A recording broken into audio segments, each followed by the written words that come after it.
তো রাতে ডিম ভাজি করছি হলুদ দিয়ে। আর এই ডিম ভাজিটা হচ্ছে আমার বাবার অনেক পছন্দের। আসসালামু আলাইকুম সবাইকে, কেমন আছেন সবাই? আশা করি তো ভালো আছেন।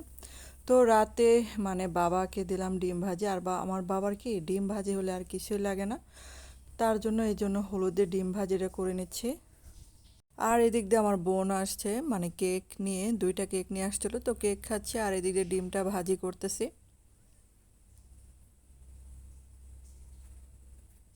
তো এক হাতে ভিডিও আর এক হাতে ডিম ভাজি, তার জন্য ডিমটা উল্টাতে সমস্যা হচ্ছিল। তারপরে যে আরেকটা কেক খুলে একটু কেক খাচ্ছি।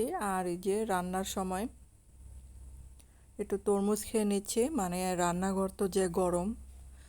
আর এই যে ভাত খেতে বসলাম। তো আমি এই ভর্তাটা করেছিলাম, একদম মজার ভর্তা। আর এই ভর্তার রেসিপিটা আমি শেয়ার করেছি আরেকটা পেজ আমার। তো আমার চ্যানেলে নতুন হয়ে থাকলে চ্যানেলটাকে সাবস্ক্রাইব করে পাশে থাকার অনুরোধ রইল। ধন্যবাদ সবাইকে।